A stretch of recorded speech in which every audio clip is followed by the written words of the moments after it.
native species that has been kind of relegated to a very specific part of the city. And those are the geese. And in this case, it's the geese in Hollenbeck Park. It's called the Hollenbeck Country. Tell the story of that. Come on, Juanito.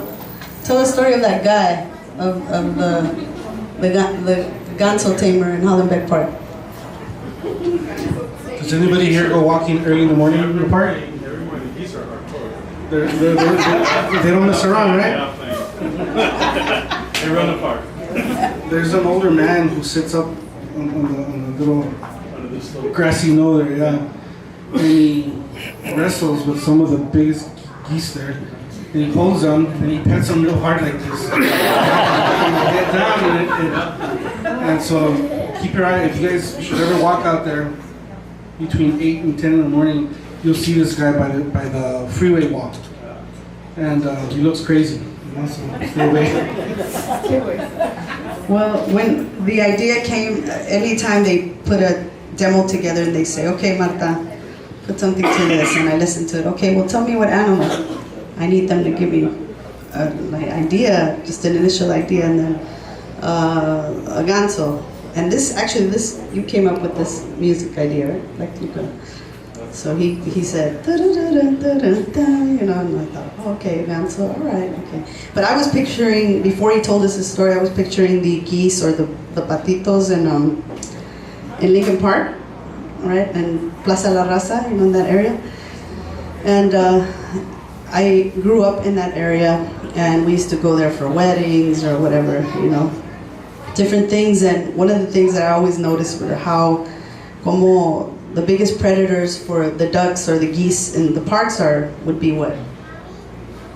Besides dogs, maybe. ¿A qué le temen los patos and the geese? Like, who would they be afraid of? Besides Us. us, but like adult us or kids, right? So I used to watch kids like throw rocks or like flaming hot Cheetos, whatever, right? Just like, I mean, they live on that kind of diet anyway, right? But I remember thinking like, and now that I'm a señora, with my son in the parks, cuando voy al parque con mi niño and I see the kids trying to throw rocks at the geese, I get pissed. I'm like, hey, aunque no son mis hijos, if they're not my kids, but I was like, hey, what are you doing? That's terrible, don't do that. And so then they run, and then you could see they're looking to see where I'm at, and I'm watching them. I can't even relax. I'm like, okay, I gotta get out of here. But so it's I'm a metiche. He gets mad at me. He goes, "Está being a metiche." I'm like, pobrecito, la ardilla, or whatever it is, So anyhow, so this song is about the geese, and it's from the standpoint about the goose itself, right? It's saying, mira que regresa el maldito y viene con las manos llenitas de piedras que nos quiere arrojar. Arrojar. Entre palmas y acera, lago y autopista. El ganso nada, ojo a la vista. No hay Dios, no hay tranquilidad, nada el ganso de ciudad. And then, generosos hay pocos. En este lago hay puros locos. Conmigo todos se quieren desquitar. Soy el ganso que les gusta aterrorizar. La agresión de la criatura. Ay, ten piedad, ten piedad, ten piedad. Es la vida del gansito, el de la ciudad, So anyway, that's what this is about.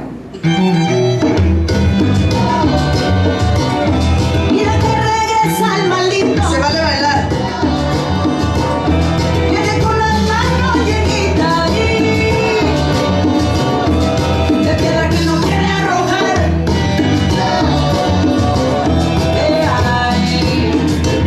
Entre palmas y acera, lago y autopista.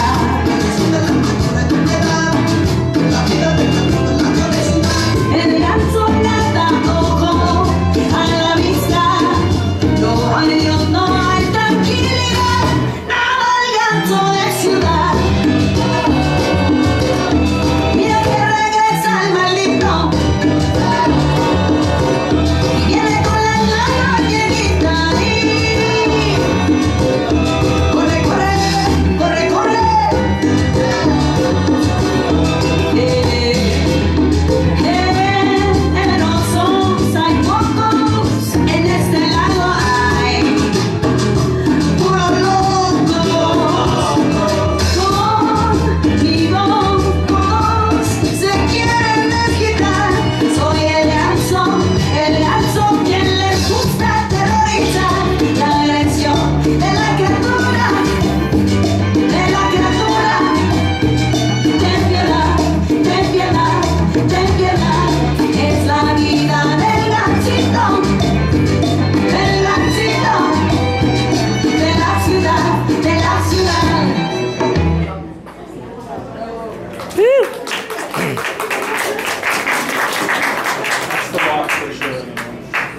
Can I ask a question? Yeah, I was gonna say, does anybody have any questions? Yeah, so I can't help but make the connection between, the theme of the album with the animals being encroached upon, they're native here, they're long before anyone else, and, the current theme of gentrification happening in our communities. So is that intentional?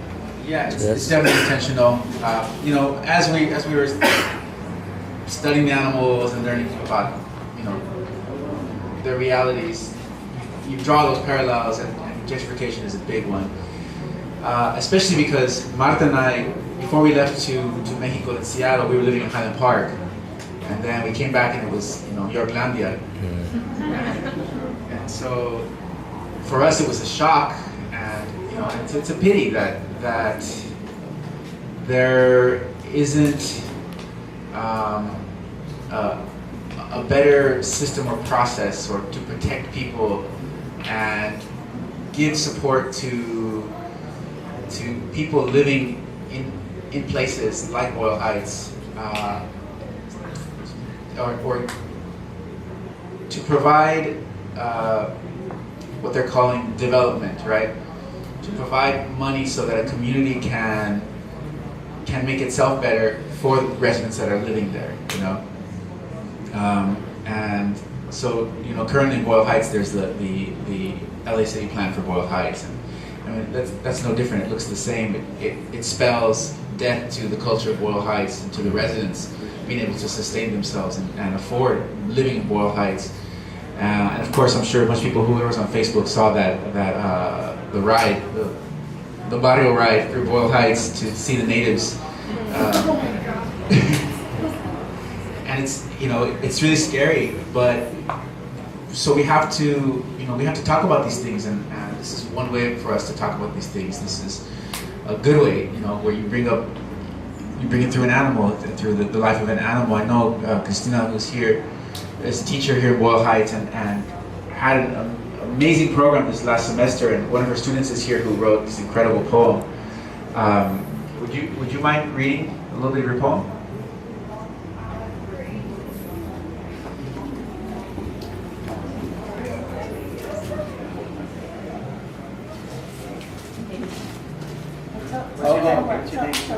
Hold on, sorry. So, real quick, so what they did was, Christina, why don't you come and explain it?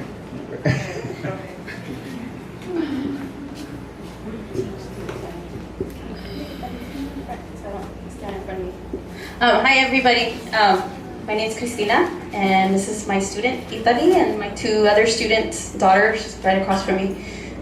So what we did is some of the art that's here is inspired by the research that my students did of Boyle Heights. So the history before it was Boyle Heights. Parendon Blanco was its name, so we studied the name of Boyle Heights. How did Boyle Heights become Boyle Heights? Where did it get its name? So my students studied the bear, right, the grizzly bear, the megalodon that was here 40 million years ago. So we took them on this journey of the history of Boyle Heights. And then part of it was the music of Boyle Heights. So I played Quetzal for them, and we were inspired by one of their songs called Estoy Aquí, which some of the art is reflective of the students' life here in Boyle Heights, and how they're proud of where they live. So we decided to use cardboard right from our neighborhood and from the school and paint on it. So what my student Italy did is she took the song Estoy Aquí and wrote her own version of her presence here. What is the life of a student, a child, a person here in Boyle Heights? So she's ready to share it. Yes. Woo! Hi, my name is Italy Ramirez, and I'm going to perform a poem called Estoy Aquí. Estoy aquí. Estoy aquí, estoy aquí, adentro de Super Tortas Luisito comiéndome una torta cubana. Estoy aquí, oliendo los tacos del mercado de la primera. Estoy aquí, esperando que podamos hacer una comunidad segura. Estoy feliz jugando y sintiendo el calor. Estoy aquí, oyendo a todos mis amigos correr y gritar. Estoy aquí, viendo la comunidad de Boyle Heights y mi escuela. Estoy aquí, viendo la distancia de aquí hasta Little Tokyo. Estoy aquí, viviendo en la esquina de mi escuela. Estoy aquí, viviendo una vida feliz en Boyle Heights. Estoy aquí, viendo desde mi ventana a todos los de After School correr, jugar y gritar. Estoy aquí, viendo a mi hermosa maestra enseñarnos todos para ser inteligentes. Estoy aquí, en Mariachi Plaza oyendo los mariachis cantar. Estoy aquí, esperando que el verano venga. Estoy aquí, viendo cómo mi bonita hermana me ayuda con mi tarea. Estoy orgullosa. I'm proud of being Chicana. Estoy aquí, en Boyle Heights.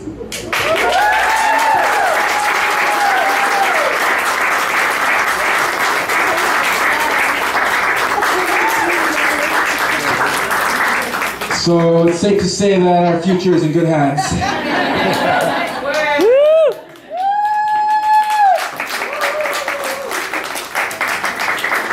No, but the point was, Tom, was that, you know, we can do certain things, but it's also up to other people to take this information, take these tools that we're putting out and use them in different ways to engage people, right? And so, and we're doing that as well, but as much as possible, if that can happen, then it does create a more organized community and a